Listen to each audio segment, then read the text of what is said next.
Matignon au Sud. Et puis là, on arrive dans une période charnière.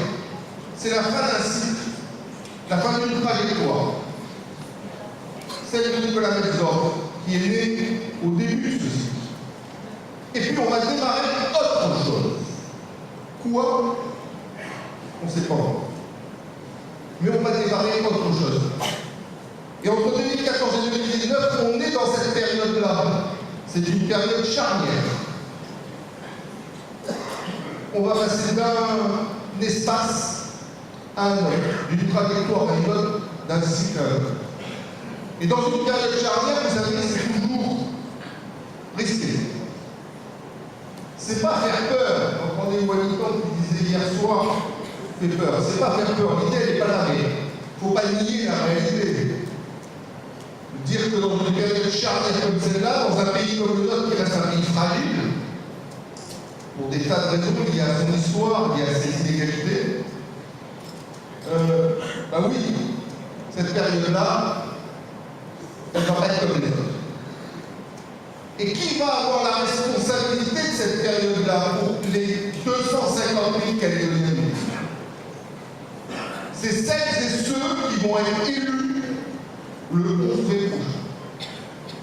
Je ne sais pas si chaque Calédonien et chaque Calédonien se rend compte de ça aujourd'hui. Ça n'est pas un vote comme un autre. C'est un vote qui n'a pas d'équivalent dans l'histoire de notre pays depuis le vote pour les accords de Paris. Qui n'a pas d'équivalent.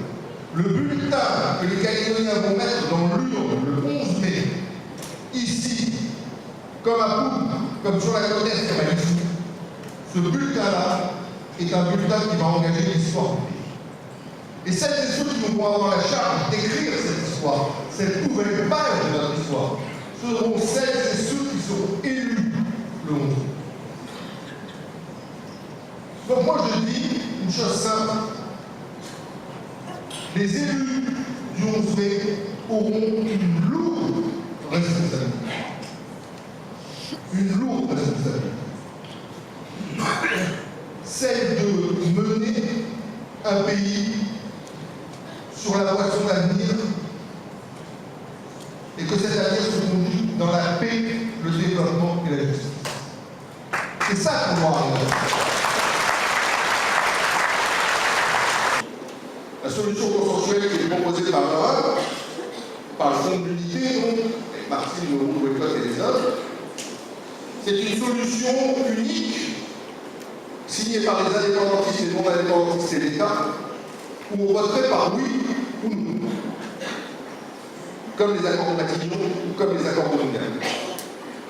Et ils nous ont dit depuis le départ, notamment ce Pierre Follier qui a déclaré ça, il y aura une ultime concession. Vous vous souvenez de ça?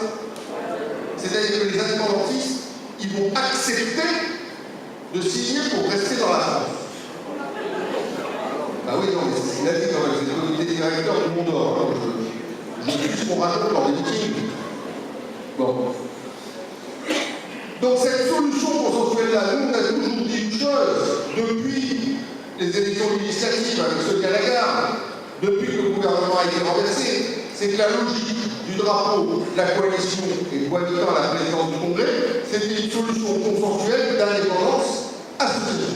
On a toujours dit ça, parce que c'était le prolongement logique de l'histoire.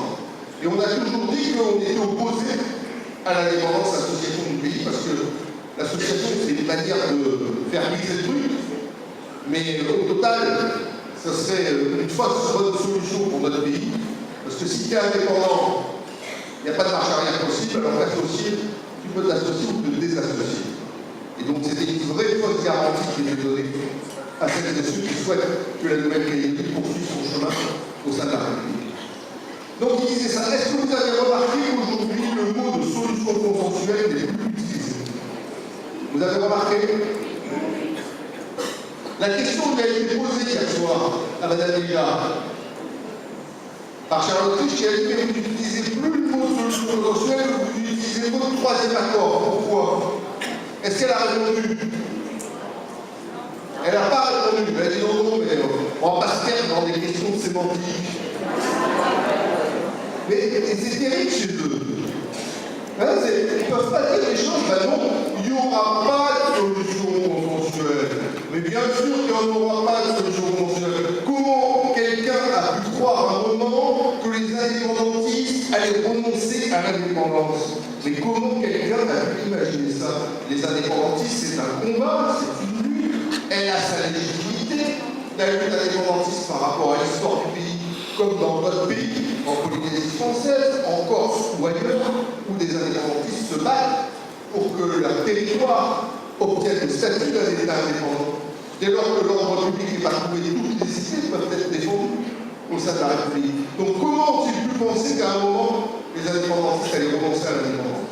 Et bien donc, en conclusion, comme maintenant l'approche de 2014 et de cette négociation, et qu'il n'y aura pas de solution consensuelle, parce que bien sûr que les indépendantistes ne remonteront pas à l'indépendance, et bien à partir de ce moment-là, ils n'utilisent plus de solution consensuelle. Ils parlent maintenant